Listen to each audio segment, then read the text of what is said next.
And it just showed me how much you cared about him and his success. Why did you care so much?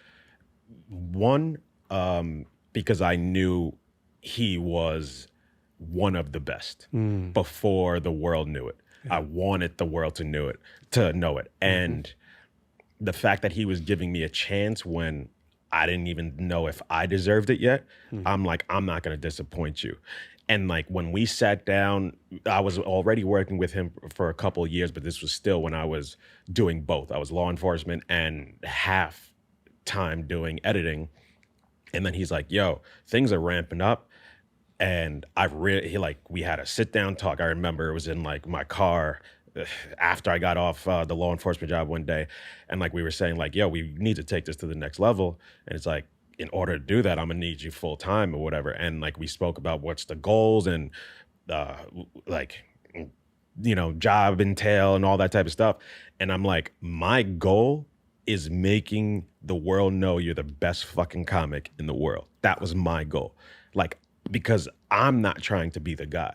And that's like people on your team, you need the people on your team that aren't trying to be the guy or the girl. They want to elevate the guy. And if you have those types of people on your team, which he does, like, and I think I was the first one, and then he's used that in terms of his hiring process to bring other people, that our sole goal is to make this man a king.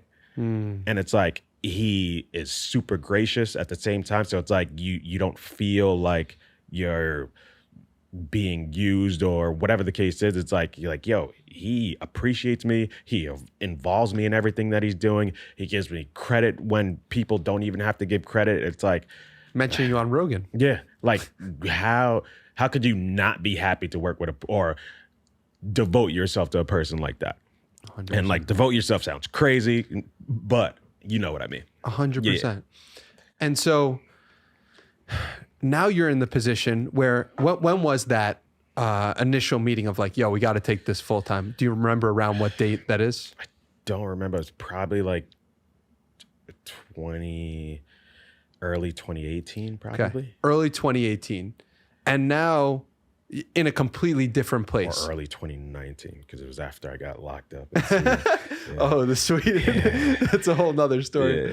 Yeah. Early 2019 to 2022. Two different places in culture, in society, in terms of fame, I'm sure in terms of money, in terms of notoriety. How has that changed at all, the dynamic that exists between you guys of all the success?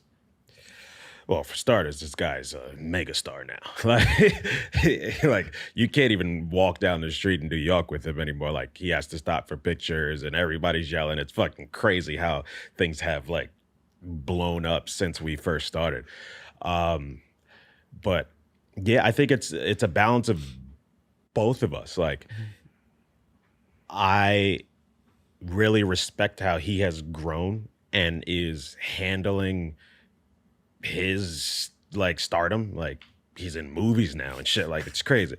And then I also think he respects, and I don't want to speak for him, but I do think he respects the things that I'm doing. Because like I was able to build something like this, and all the skills I had to build this was from working with him. Mm-hmm. So it's like, you know, I put this shit together myself, used every dollar in my savings, but I still like, he's a major part of this room right here. So it's like, and I think the two of us just have mutual respect for each other and both proud of one another, like for where we started to where we're at today. If you enjoyed this clip, watch the full episode right over here, and don't forget to subscribe.